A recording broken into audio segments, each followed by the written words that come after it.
पूरी दुनिया को जंग से बचाने की कोशिश पाकिस्तान कर रहा है, मगर तकलीफ भारत में गोदी मीडिया और मोदी के भक्तों को हो रही है। पाकिस्तान इस जंग को ख़त्म करने की कोशिश कर रहा है ताकि दुनिया में अमन आए, दुनिया इकोनॉमिक रिसेशन से बच जाए, गुर्बत, बेरोजगारी और महंगाई दुनिया भर के अवाम के लिए मुसीबत ना बन जाए।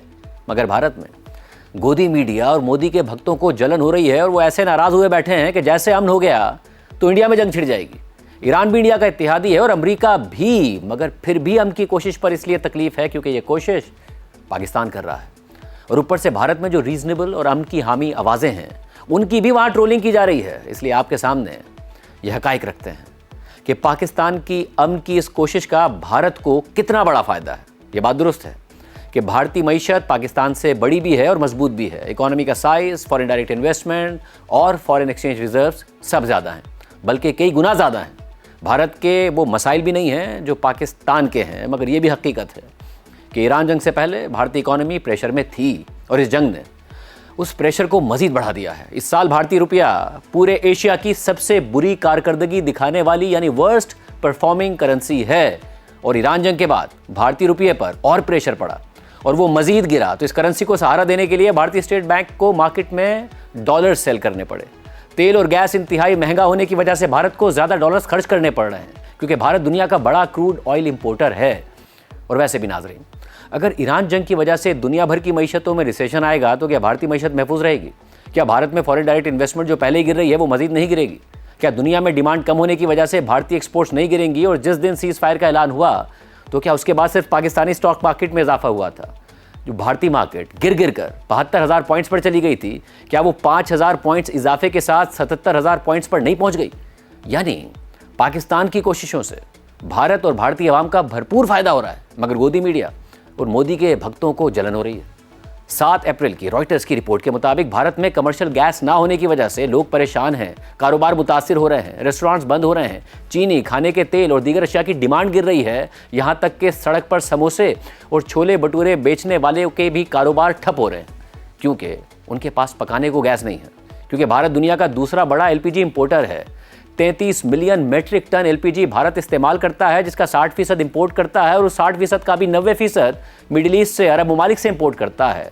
और पहले अमेरिका के दबाव में मोदी हुकूमत ने 2019 से ईरान से ना कोई एलपीजी खरीदी और ना ही तेल खरीदा, और अब दोनों खरीद रहा है, और वो भी अमेरिका की इजाज़त से और ईरान से दरख्वास्त करके खरीद रहा है। इसके बावजूद भारत के तेल और गैस के 20 से ज़्यादा जहाज़ इस स्ट्रेट ऑफ हुर्मुज़ में फंसे हुए हैं। और ये 25 मार्च की अल जज़ीरा की खबर देखिए, जिसके मुताबिक भारत में पुलिस को पेट्रोल स्टेशन पर खड़ा कर दिया गया है, और वो भी ख़ास तौर पर नरेंद्र मोदी के गुजरात में, कि जहां पेट्रोल पंप्स पर लोगों की लंबी लंबी लाइनें लगी हैं क्योंकि भारत की टोटल इंपोर्ट्स का 40% तेल स्ट्रेट ऑफ हुर्मुज़ से आता है, जो ईरान जंग की वजह से बंद है। तो ज़रा सोचिए कि अगर पाकिस्तान की कोशिशों से अमन आएगा तो भारतीय आवाम को भी सुकून नहीं आएगा। वो आराम से पेट्रोल भी लेंगे, पुलिस की लाठी से महफूज भी रहेंगे। तो ज़रा सोचिए, पहले मोदी हुकूमत ने अमेरिका के कहने पर रूस से तेल खरीदना छोड़ दिया। हालांकि रूस भारत को 20% तक के डिस्काउंट पर तेल बेच रहा था क्योंकि रूस बेचने पर मजबूर था। और अब इस ईरान जंग की वजह से भारत फिर अमेरिका की इजाज़त से रूसी तेल खरीद रहा है, मगर इस बार रूस डिस्काउंट देने के बजाय 10 से 15% का प्रीमियम चार्ज कर रहा है क्योंकि इस वक्त भारत मजबूर है। यानी भारत बहुत ज़्यादा डॉलर खर्च कर रहा है। तो बताइए कि अगर पाकिस्तान की कोशिशों से अगर जंग ख़त्म हो गई और अमन कायम हो गया तो क्या पाकिस्तान से ज़्यादा फ़ायदा भारत का नहीं होगा? तो फिर कोई मंतक समझ आती है कि एक तरफ पाकिस्तान अमन मुज़ाकरात करवा रहा है और दूसरी तरफ गोदी मीडिया और मोदी के भक्तों को जलन से सांस नहीं आ रहा है। तकरीबन 1 करोड़ भारतीय अवाम अरब ममालिक में नौकरी करते हैं। अगर जंग मज़ीद चलेगी तो अरब ममालिक की मईशतें मज़ीद गिरेंगी। तो क्या वहाँ काम करने वाले भारतीय बेरोज़गार नहीं होंगे? उन ममालिक से भारत आने वाली रेमिटेंसेज यानी तरसीलात ज़र नहीं गिरेंगी? और क्या इससे भारत का करंट अकाउंट खसारा नहीं बढ़ेगा? पहले से भारतीय रुपया इस साल एशिया की सबसे ज़्यादा गिरने वाली करेंसी है, तो फिर इसके बाद क्या होगा? क्या सिर्फ पाकिस्तान का नुकसान होगा? क्या सिर्फ पाकिस्तान के इन ममालिक में काम करने वाले लोग बेरोजगार होंगे? क्या सिर्फ पाकिस्तान का नुकसान होगा? क्या सिर्फ पाकिस्तान के इन ममालिक में काम करने वाले लोग बेरोजगार होंगे, या फिर क्या सिर्फ पाकिस्तान की रेमिटेंसेज गिरेंगी, या भारत के 1.25 अरब अवाम भी मुश्किल में पड़ जाएंगे? ब्लूमबर्ग को एक इंटरव्यू में आरबीसी कैपिटल मार्केट्स के अब्बास केशवानी ने कहा कि भारत का तिजारती खसारा पहले ही बढ़ रहा था और ईरान जंग की वजह से और बढ़ जाएगा। स्टैंडर्ड चार्टर्ड के मुताबिक भारत का करंट अकाउंट खसारा, जो जंग से पहले जीडीपी का 1% रहने की तवक्को थी, अब बढ़कर जीडीपी का 2.5% हो जाएगा। जबकि ब्लूमबर्ग के इकोनॉमिस्ट अभिषेक गुप्ता के मुताबिक अगर स्ट्रेट ऑफ हुर्मुज़ बंद रही और तेल की कीमतें $125 फी बैरल तक पहुंच गई तो भारत का बैलेंस ऑफ पेमेंट का खसारा यानी डेफिसिट 130 अरब डॉलर्स हो जाएगा और ये भारतीय मईशत के लिए इतना बड़ा धचका होगा जो पहले कभी नहीं देखा गया। अभिषेक गुप्ता के मुताबिक हालांकि ईरान जंग से पहले यह तवक्को थी कि भारत 10 अरब डॉलर्स का सरप्लस देगा, मगर अब लगता है कि पिछले साल की तरह खसारा ही होगा। मगर पिछले साल 5 अरब डॉलर्स का खसारा था और अगर ईरान जंग ना रुकी तो इस साल ये खसारा 125 अरब डॉलर्स हो जाएगा। तो ये बताइए कि भारत का ये खसारा किसकी कोशिशों से कम होने की उम्मीद है? पाकिस्तान की कोशिशों से, जिससे किसको तकलीफ है? गोदी मीडिया और मोदी के भक्तों को। और सिर्फ तेल और गैस ही नहीं, दुनिया भर की एग्रीकल्चर के लिए फर्टिलाइजर और उसके रॉ मटेरियल का 1/3 यानी 1/3 स्ट्रेट ऑफ हुर्मुज़ से आता है। 2024 में 1 करोड़ 60 लाख टन फर्टिलाइजर अरब ममालिक और ईरान ने एक्सपोर्ट की। बरतानवी अखबार दी गार्डियन के मुताबिक मिडिल ईस्ट दुनिया की सल्फर का 45% सप्लाई करता है, जो कि मुख्तलिफ इंडस्ट्रियल केमिकल्स के अलावा फर्टिलाइजर बनाने में एक इंतहाई अहम रॉ मटेरियल है। मगर अब इस सप्लाई का भी बड़ा हिस्सा बंद है और बाकी दुनिया में एक तो इतनी फर्टिलाइजर दस्तयाब नहीं है और जो दस्तयाब है वो भी 60% महंगी हो गई है।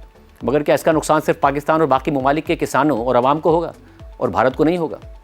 आइए इस हवाले से भी हकाइक देख लेते हैं, क्योंकि इंसान झूठ बोल सकते हैं, हकाइक नहीं। नाज़रीन, मिडिल ईस्ट यानी मशरिक़ वुस्ता दुनिया को 16 से 18% यूरिया, अमोनिया और सल्फर सप्लाई करता है, जिसका सबसे बड़ा खरीदार कोई और नहीं बल्कि भारत है, जो अपनी ज़रूरत का तकरीबन 40% यूरिया और फॉस्फेट अरब ममालिक से लेता है। यानी जंग चलेगी और स्ट्रेट ऑफ हुर्मुज़ बंद रहेगी तो बाकी दुनिया के किसानों की तरह भारतीय किसान को भी फर्टिलाइज़र नहीं मिलेगी, और जो मिलेगी वो बहुत महंगी मिलेगी, जिससे फसलों की पैदावार कम भी होगी और फसलें महंगी भी होंगी और भारत की 1.25 अरब आवाम बाकी दुनिया से ज़्यादा भुगतेगी। और अगर पाकिस्तान ने जंगबंदी करवा दी तो भारतीय अवाम का फ़ायदा भी बाकी दुनिया से ज़्यादा ही होगा, क्योंकि बरतानिया की लीड्स यूनिवर्सिटी के प्रोफेसर टिम बेंटन, जो फूड सिक्योरिटी के एक्सपर्ट हैं, उनके मुताबिक अगर किसानों ने अपनी फसलों में फर्टिलाइज़र का कम इस्तेमाल किया तो इसके तबाहकुन असरात 6 महीने बाद फसलों की कम पैदावार की सूरत में दुनिया भर में नजर आएंगे। और नाजरीन, ईरान जंग के बाद भारतीय रुपया इतने दबाव में है कि भारतीय रुपये को सहारा देने के लिए भारतीय हुकूमत ने बैंक्स और दीगर इदारों को भारतीय रुपये की ऑफशोर और ऑनशोर डीलिंग्स और ट्रेडिंग पर कुछ पाबंदियां लगाना शुरू कर दी हैं। और आज ही ब्लूमबर्ग की खबर के मुताबिक भारतीय हुकूमत की भारतीय रुपये को गिरने से बचाने की यह हिकमत अमली बैकफायर कर सकती है। और जेफरीज फाइनेंशियल ग्रुप के मुताबिक इन इकदामात से बैंक्स को मिलियंस ऑफ डॉलर्स का नुकसान होगा और बैनुल अक़वामी सरमायाकारों का भारतीय इकोनॉमी पर एतमाद मुतासिर होगा। ब्लूमबर्ग के मुताबिक पहले सदर ट्रंप के टैरिफ्स ने भारतीय मईशत को मुतासिर किया और अब ईरान जंग मुतासिर कर रही है, क्योंकि भारत को पहले ही मुसलसल दूसरे साल करंट अकाउंट खसारे का सामना है और ऊपर से इस जंग की वजह से तेल महंगा हो गया है, भारत का इंपोर्ट बिल और बढ़ रहा है और शायद इस 2 हफ्ते की सीज फायर की वजह से भारतीय मईशत को कुछ रिलीफ मिलेगा। किससे रिलीफ मिलेगा? ब्लूमबर्ग के मुताबिक सीज फायर से। और सीज फायर किसने करवाया है? पाकिस्तान ने। और इस सीज फायर पर जलन किसे हो रही है? गोदी मीडिया और मोदी के भक्तों को। नाजरीन, इसलिए ज़रूरी है कि दोनों ममालिक में अमन की बात करने वाले लोग सामने आए। अगर पाकिस्तान दुनिया को आलमी जंग से बचा रहा है, ईरान और अमेरिका के दरमियान अमन करवा रहा है, तो भारत से भी दोस्ती हो सकती है। और भारत में मोदी हुकूमत ने जंग करके देख ली, पाकिस्तान को दुनिया में तनहा करने की कोशिश भी करके देख ली, अपने बेस्ट फ्रेंड ट्रंप से उम्मीदें लगा कर भी देख ली, मगर सब कुछ बैकफायर कर गया। तो अब अमन को मौका दीजिए, आगे बढ़िए और हाथ मिलाइए। आपका मुल्क बड़ा है, मईशत भी बड़ी है, तो दिल भी बड़ा कीजिए। दुनिया को जंग से बचाने और अमन लाने के पाकिस्तान के किरदार को तस्लीम कीजिए और ख़ुद भी अमन की तरफ बढ़िए, क्योंकि भारतीय सियासत में भी कुछ ऐसी आवाज़ें हैं जो अमन के लिए पाकिस्तान की कोशिशों का एतराफ़ कर रही हैं।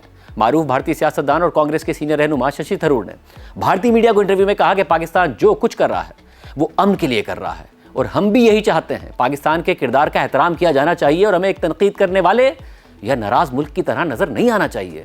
इसी तरह मकबूजा कश्मीर की सियासी क़यादत भी अमरीका ईरान सीज़ फायर के तनाजुर में पाकिस्तान के किरदार की तारीफ़ कर रही है। मकबूजा कश्मीर के वज़ीर आला उमर अब्दुल्ला ने कहा कि मुज़ाकरात कामयाब होते हैं या नहीं ये अलग मामला है, मगर पाकिस्तान ने वो किया है जो बाकी कोई नहीं कर सका। जबकि मकबूजा कश्मीर की साबिक वज़ीर आला महबूबा मुफ्ती ने कहा कि अमेरिका और ईरान के दरमियान सीज़ फायर में पाकिस्तान ने मरकज़ी किरदार अदा किया और वो पूरी दुनिया को जंग के दहाने से वापस ले आया।